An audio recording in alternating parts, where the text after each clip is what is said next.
Friends, कैसे हैं आप सब लोग और कैसी चल रही है आप सबकी पढ़ाई। उम्मीद करते हैं अच्छी ही चल रही होगी।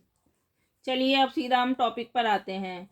फ्रेंड्स, हम आपके लिए जुडिशरी से संबंधित प्रीवियस क्वेश्चन सॉल्व कर आपके लिए लेकर आए हैं। चलिए हम स्टार्ट करते हैं। ये क्वेश्चन 2018 का है। इक्विटी से क्वेश्चन दिया गया है। इसमें 2 सूत्र दिए गए हैं जिनको स्टूडेंट को सॉल्व करना है। अक्सर स्टूडेंट शंका में रहते हैं कि हम क्वेश्चन के आंसर को विस्तृत रूप में सॉल्व करें या शॉर्टकट में सॉल्व करें। ना तो हमें शॉर्टकट में करना है, ना ही हमें विस्तृत रूप में करना है। हमें केवल उतना लिखना है जितना कि क्वेश्चन की डिमांड है। क्वेश्चन जो चाह रहा है केवल उतना ही लिखना है, उससे अधिक हमें नहीं लिखना है। ना ही इतना हमें समय मिलेगा एग्जाम में लिखने के लिए, और ना ही इतना स्पेस होता है कॉपी में कि हम इतना कुछ लिखें। चलिए, हमने लिमिटेड क्वेश्चन सॉल्व किया है। चलिए अब हम इसकी एक रीडिंग कर लेते हैं।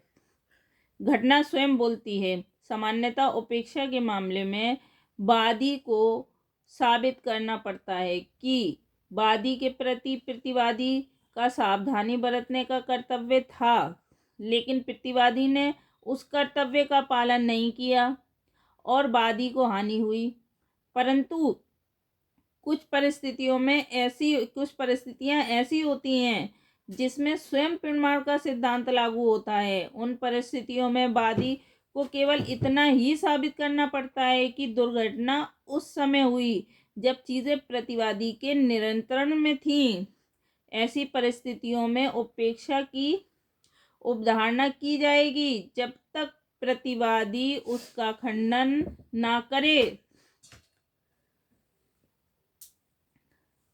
इसको हम आईपीसी के क्वेश्चन से कनेक्ट कर सकते हैं।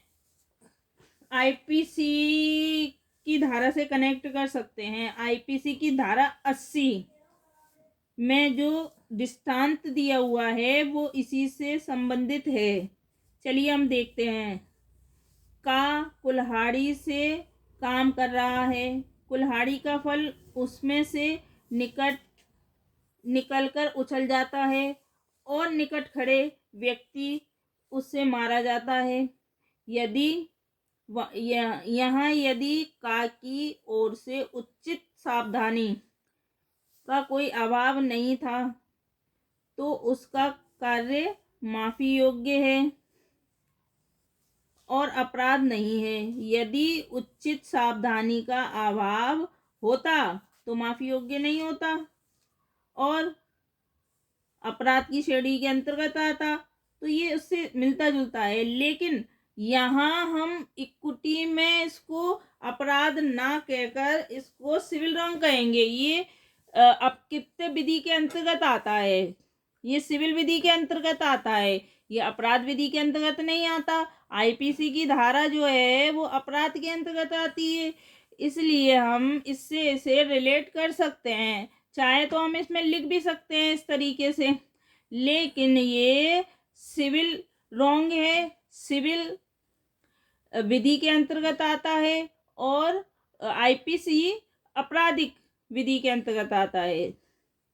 तो इससे आपको क्लियर हो गया होगा कि हम कहना क्या चाह रहे हैं कि प्रतिवादी कोई ऐसा कार्य करता है जिससे कि सामने वाले व्यक्ति को कोई हानि पहुंचती है और प्रतिवादी की सावधानी नहीं थी इसमें, उसने सावधानी पूरी तरह से बरती नहीं। अगर वो सावधानी बरतता तो वादी को ऐसी हानि नहीं होती। केवल इतना बताना चाह रही है ये।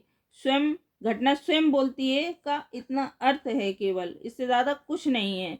इसमें हम एक दो बात अगर हम डाल देते हैं, दो केस, तो क्वेश्चन थोड़ा विस्तृत हो जाएगा और चीज़ें भी उसमें क्लियर हो जाएंगी। चलिए तो हम देखते हैं केस नंबर 1।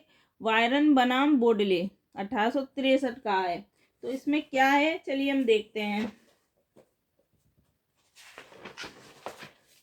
प्रतिवादी का आटे का एक भंडार सड़क के किनारे दूसरी मंजिल पर रखा था, जिसकी एक खिड़की सड़क पर खुलती है।